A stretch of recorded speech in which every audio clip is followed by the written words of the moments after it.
The earliest memory I have of my mother is the scent of her lavender perfume. I was 4 years old when she died, but that fragrance still haunts me, especially on quiet nights when I'm alone in my room, trying to piece together the fragments of our brief time together. My name is Chloe, and this is the story of how I lost 2 families and found myself. I don't remember much from the weeks after Mom died. Most of my time was spent at my grandparents' house, a cozy 2-story home that would later play a crucial role in my life. Grandma Martha and Grandpa Joe tried their best to shield me from the pain, keeping me occupied with cookies and stories while Dad handled the funeral arrangements. 1 year passed in a blur of transitions between Dad's house and my grandparents'. I didn't realize it then, but looking back, I can see how Dad was gradually pulling away, spending less time with me and more time elsewhere. I'd hear snippets of adult worry, words like too soon and moving on, but I was too young to understand their significance. I was 5 when Dad brought home the news that would change everything. I remember sitting on our worn living room couch, my small legs barely reaching the edge, when he walked in with a woman I'd seen a few times before. She had long brown hair and a kind smile that didn't quite reach her eyes. "Chloe, honey," Dad said, his voice carrying a forced cheerfulness that even my young mind detected, "this is Linda.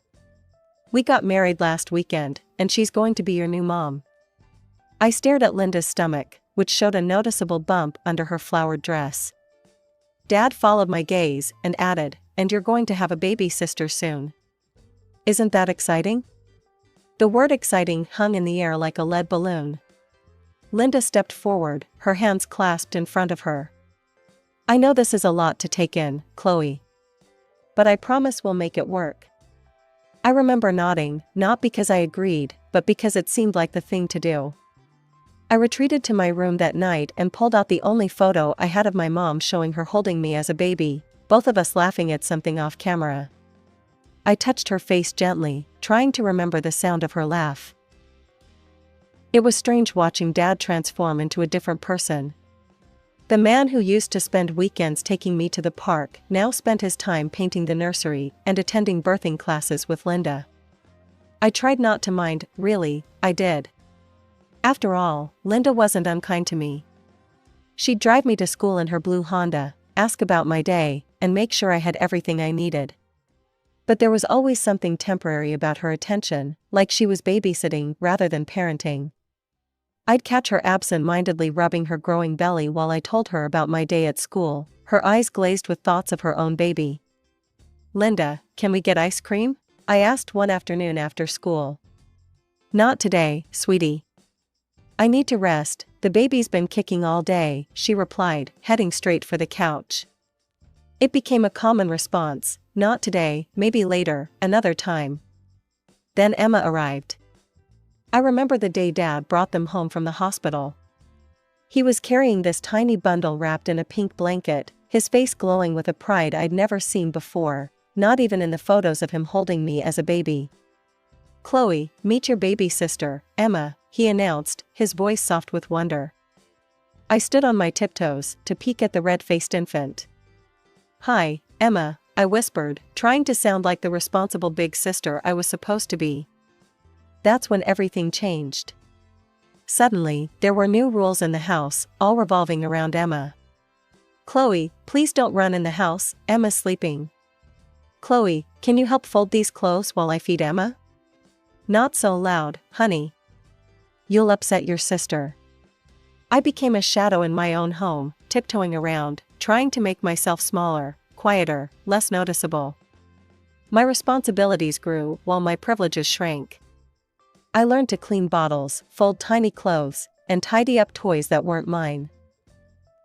One day, I came home from school to find Dad and Linda cooing over Emma, who was playing with a brand new tablet designed for babies. "Look how smart she is," Linda exclaimed as Emma randomly hit the screen. "She's going to be a genius." I glanced down at my worn-out sneakers, remembering how Dad had said we couldn't afford new ones this month. But here was Emma, barely able to walk, with the latest educational gadgets scattered around her. The pattern continued. Emma got designer clothes from the mall while I got hand-me-downs from our cousins. She had a room full of the latest toys while I still treasured the stuffed bear my mom had given me, now missing an eye and patched in several places. It wasn't that they were cruel. They remembered to feed me, clothe me, send me to school.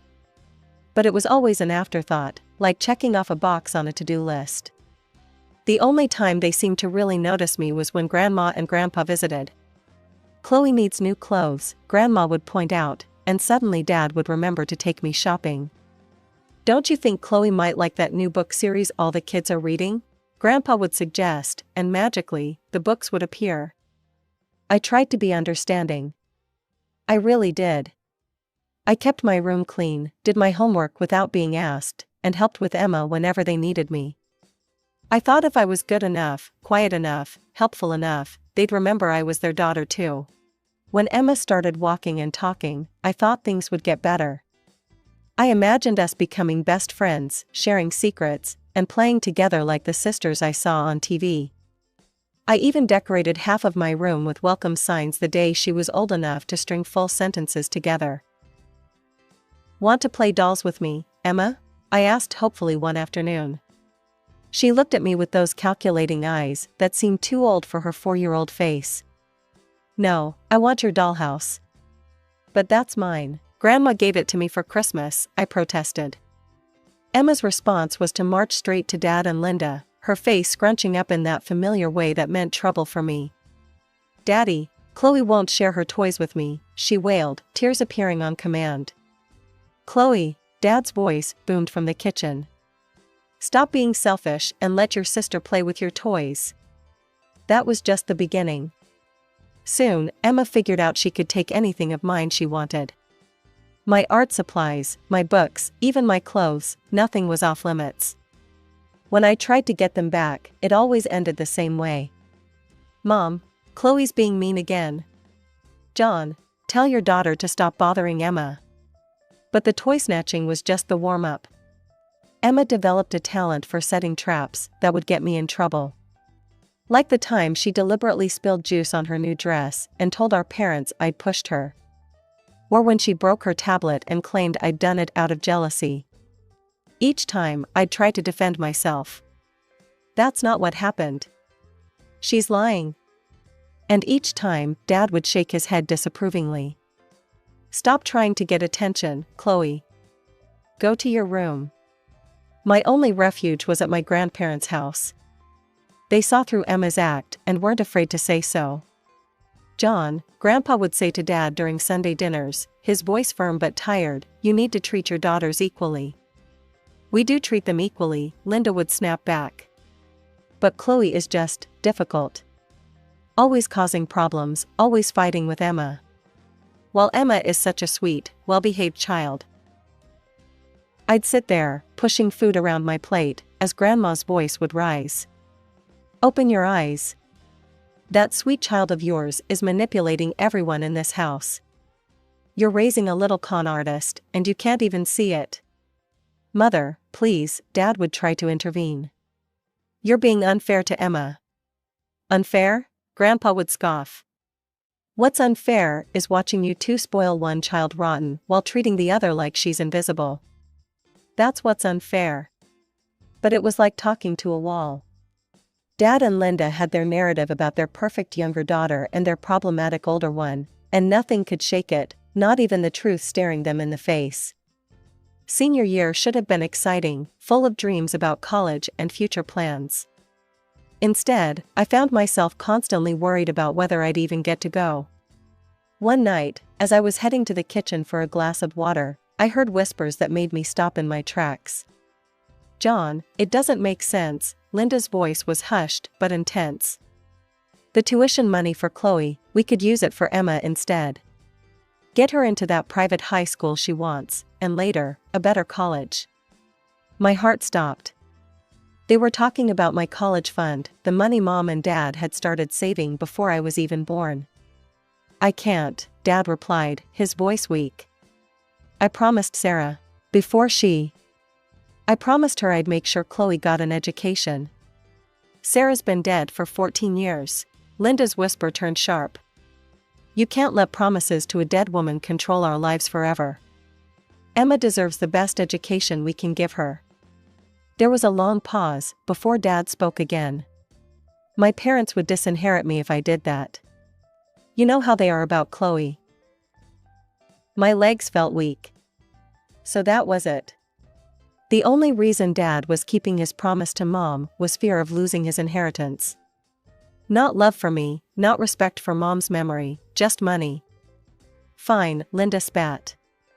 But I think it's ridiculous we're spending so much on her when Emma could use it better.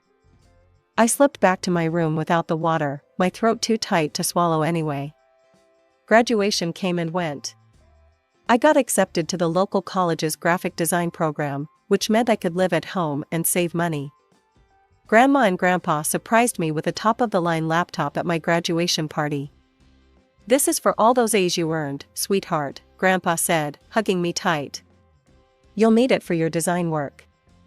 I was over the moon. Finally, I had professional-grade equipment for my studies. But my excitement was tempered by transportation concerns. The campus was across town, and I hoped Dad might let me use his old Honda now that he had a new car. "Dad?" I approached him one evening. "About getting to college." "We can't afford another car, Chloe," he cut me off before I could finish. "The tuition payments are already stretching us thin. You'll have to take the bus." I nodded, swallowing my disappointment. But just 2 days later, I overheard them in the living room. "I think the red Mercedes would be perfect for Emma's Sweet 16, Linda was saying. "She'll be learning to drive soon, and it's such a safe car for a new driver." "Isn't it a bit expensive?" Dad asked, but I could hear the smile in his voice. "Only the best for our little princess," Linda replied. "We can start saving now, she'll be 16 before we know it." I stood there, my bus pass clutched in my hand, thinking about the hour-long commute I'd be making each way while they planned to buy my 14-year-old sister a luxury car. 2 years into college, life had fallen into a predictable routine of classes, bus rides, and trying to stay invisible at home. Then came the phone call that changed everything. "Chloe?" Grandma's voice sounded strained. "Could you come visit us this weekend? Your grandfather's had a bit of trouble with his heart, and we need to talk to you about something important." That Saturday, I found myself sitting in their familiar living room, the same place where I'd found refuge so many times during my childhood. Grandpa looked pale, but was sitting up in his armchair, Grandma perched on the armrest beside him. They exchanged a look I couldn't quite read, then Grandma took a deep breath. "Chloe, dear, we need to tell you something. After your grandfather's heart attack, we've done a lot of thinking about the future. We're getting old, sweetheart," Grandpa continued. "And maintaining this house is becoming too much for us. We've decided to move to Pine Grove Nursing Home." The tears came before I could stop them. But.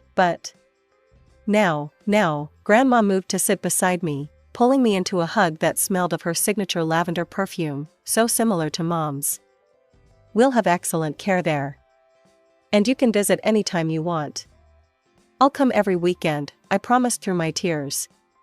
They both laughed, the sound warming the room. "You most certainly will not," Grandpa declared. "You're young. You should be out with friends, living your life, maybe meeting a nice boy." Then their faces grew serious again. Grandpa leaned forward in his chair. "There's something else we need to tell you. We've spent about half our savings on securing our place at Pine Grove. The rest will go to the family after we're gone." I started to protest that I didn't want to talk about this, but he held up his hand. "But the house," he continued, "we've already taken care of that. We've registered it in your name, Chloe. This house belongs to you now. It's all legal and official." My head spun. "Does Dad know?" Grandpa's face hardened slightly. "It's none of his business. This was our house to give, and we chose to give it to you." "But," I looked around at the familiar walls, the photos spanning generations, the corner where I used to hide during hide and seek. "Why?" "Because we're not blind," Grandma said softly. "And we want to make sure you're taken care of." I sat there, stunned, looking at these two people who had always been my strongest supporters, who had seen me when everyone else looked past me. "I won't tell them," I whispered, understanding instinctively that this needed to stay secret for now. Grandpa nodded approvingly. "Good girl. What's done is done, and it's no one's business but ours." 2 weeks passed in a blur of helping Grandma and Grandpa move to Pine Grove. The day they handed Dad the keys to their house, I felt my stomach twist. He had no idea those keys weren't really his to take. "This is wonderful," Linda gushed, already planning renovations in her head. "No more rent. We can finally have a real family home." They wasted no time moving us in. I watched silently as Linda walked through each room, her nose wrinkling at the vintage furniture and familiar decorations that held so many of my childhood memories. "This place needs a complete overhaul," she declared, running a finger along Grandma's antique sideboard. "And a deep clean. For now, the girls can share the blue room upstairs, it's the only one properly habitable." My heart sank. Share a room with Emma? At 16, she'd become even more impossible than before. As if on cue, Emma's shrill voice filled the house. "I am not sharing a room with her," she screamed, stamping her foot on Grandma's hardwood floors. "This isn't fair. I deserve the master bedroom. Why should I be stuck with her? Make her sleep in the closet or the basement or whatever. I don't care." I stood there, clutching a box of my belongings, as Emma's tantrum escalated. The familiar headache that came with her screaming started to pulse behind my eyes.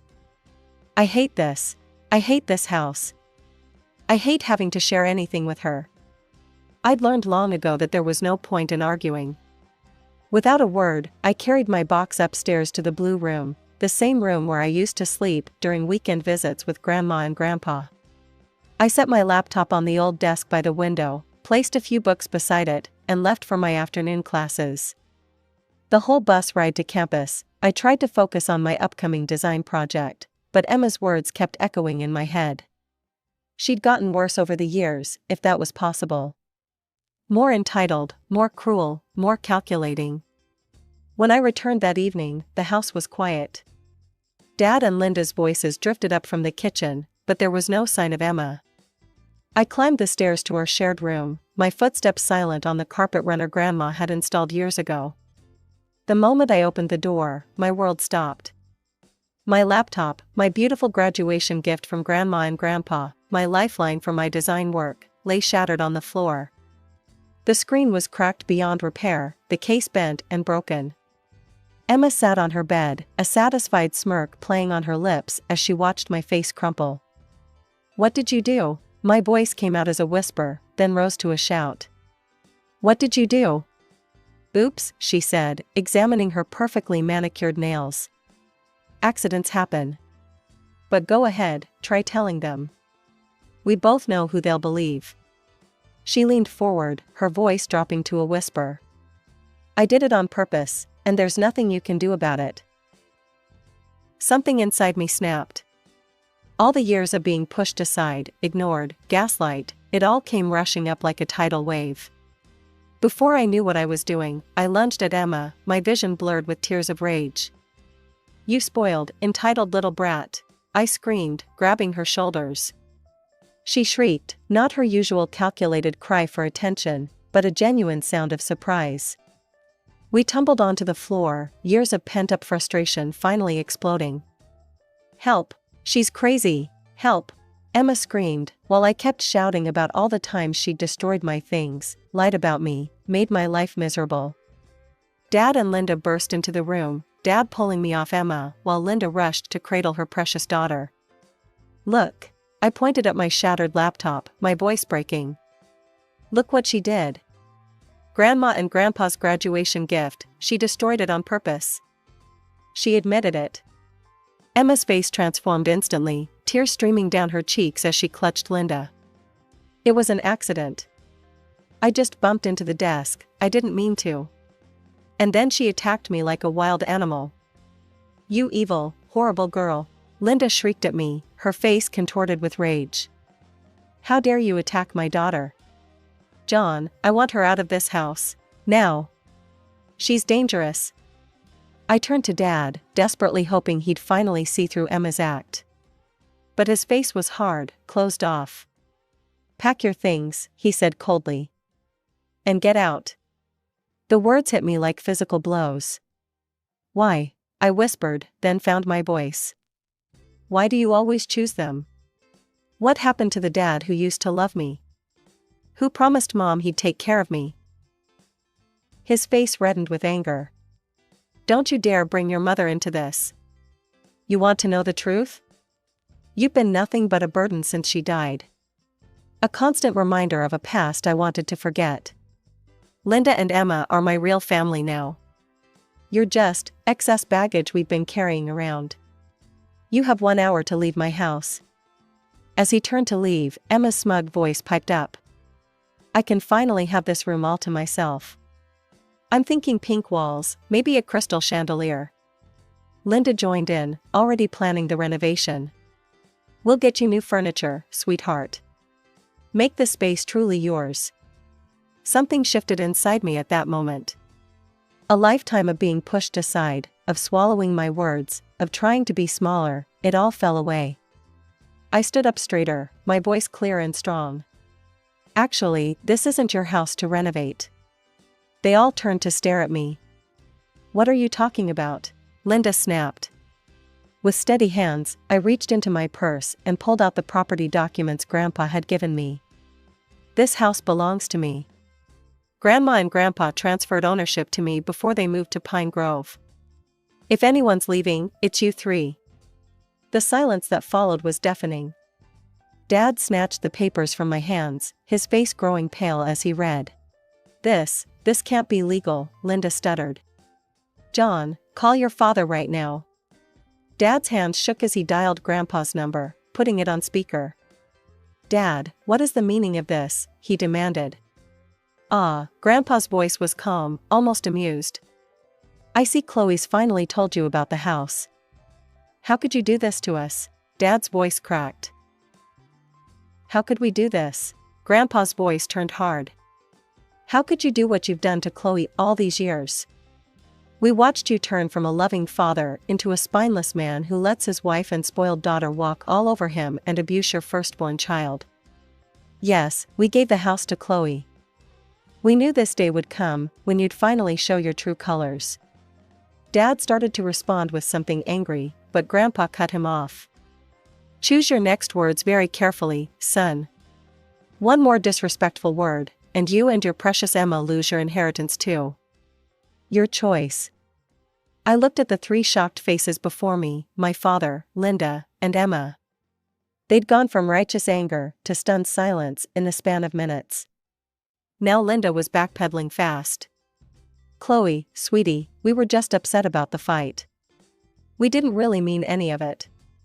Of course we don't want you to leave. We were just joking." Her voice had that sickly sweet tone she used when trying to manipulate situations. "I have a really bad sense of humor," I replied, my voice steady. "So I'm going to take everything you said at face value. You have 1 week to find a new place and move out. I'll be staying at a hostel this week while you pack. I don't trust myself to be around any of you right now." "Chloe, please," Dad started, but I cut him off. 1 week. After that, I'm changing the locks." I walked out of my grandparents' house, no, my house, that night with my head held high, even as tears streamed down my face. The hostel bed was uncomfortable, but it was better than staying under the same roof with people who'd just shown me exactly who they were.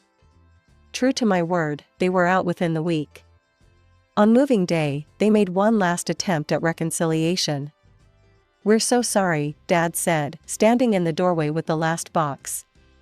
"We realize now how horrible we've been." Linda nodded, frantically. "We never meant for things to go this far." Even Emma managed to look somewhat contrite, though she said nothing. I stood silently, watching them leave. Sometimes silence speaks louder than words. 3 months later, I sat in Grandpa and Grandma's room at Pine Grove, telling them everything that had happened since moving day. The afternoon sun streamed through the window as Grandma poured tea into delicate cups. She'd insisted on bringing her good china to the nursing home. "You did the right thing, standing up for yourself," Grandpa said, but his eyes were sad. Though I hope someday you can all find a way to be family again. Grandma reached over and squeezed my hand. But only when you're ready, dear. And only if they've truly changed. I nodded, telling them about my decision to rent out the house while I finished college. The rental income helped cover my expenses, and I'd found a small apartment closer to campus. I'd even been able to replace my laptop with the first month's rent. Dad called yesterday, I said quietly, stirring my tea. They're living in some rundown apartment complex on the edge of town. He apologized again, said they're struggling. And how do you feel about that? Grandma asked gently. Honestly? Part of me feels guilty, but another part thinks they needed to experience consequences for once. I set my cup down. I told him I don't know if I'll ever be able to forgive them, or if I even want to try. That's fair, Grandpa said. Some wounds take a long time to heal. I'm graduating next semester with my degree in graphic design. I've already had some promising interviews with local agencies, and my portfolio is getting stronger every day. Sometimes I drive by the house and see the young family who's renting it now, their kids playing in the yard, lights glowing warmly in the windows at dusk. Maybe someday I'll move back in. Maybe someday I'll even be ready to have a relationship with Dad, Linda, and Emma again. But for now, I'm focused on building my own life, one where I don't have to make myself smaller to make room for anyone else.